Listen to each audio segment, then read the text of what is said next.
And then they wonder, like, well, why should I pray at all if he has a plan anyway? Why should I pray if he's not going to give me what I ask for? Because prayer allows us to receive our Father's love even when his plan doesn't line up with our preference, just like Jesus did in the garden.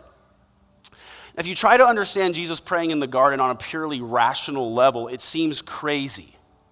Why would Jesus ask his Father for something he knew wasn't going to happen?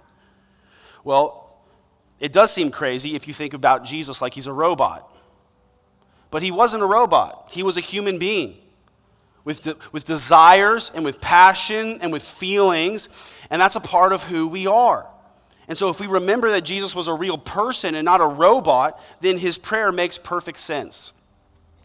There's an analogy I read in the book I referenced last week by Paul Miller, Praying Life. So read this with me.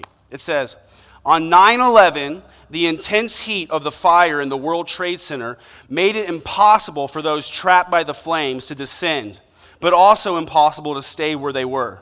People responded with their only alternative, jumping to their deaths, many holding hands as they leaped.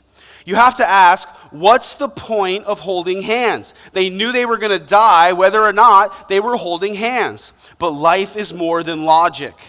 As humans, we reflect the complexity of God. Part of divine beauty is that we were made for community. So when we leap to our death, we hold hands with a friend. When Jesus asks his Father to remove this cup from me, he knows that the divine community he shares with his Father is going to be broken at the cross. In asking and surrendering, just for a moment, he is holding hands with his Father. See, Jesus didn't get what he asked for, but his prayer worked. His few hours of connection with his Father got him through his crucifixion on the cross. When my dad was in the hospital before his death, I was praying for him to be healed, and hundreds of you prayed for him to be healed. And during the time, I had such a sense of peace, like, it's going to be okay. I'm not even worried. The thing is, I didn't get what I asked for, but it was going to be okay. A prayer worked. And maybe you've prayed and it didn't happen, and in the face of disappointment, it can feel like God let you down, but he didn't let you down. He was holding your hands.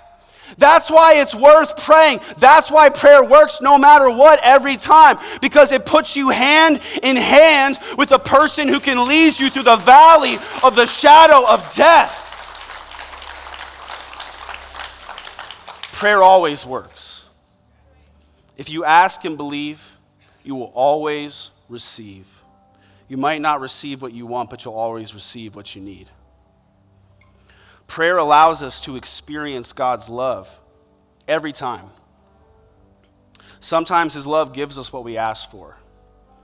And sometimes his love holds back what we asked for. Sometimes his love gives us what we asked for, but at a later time than we wanted it, because the delay is part of your development.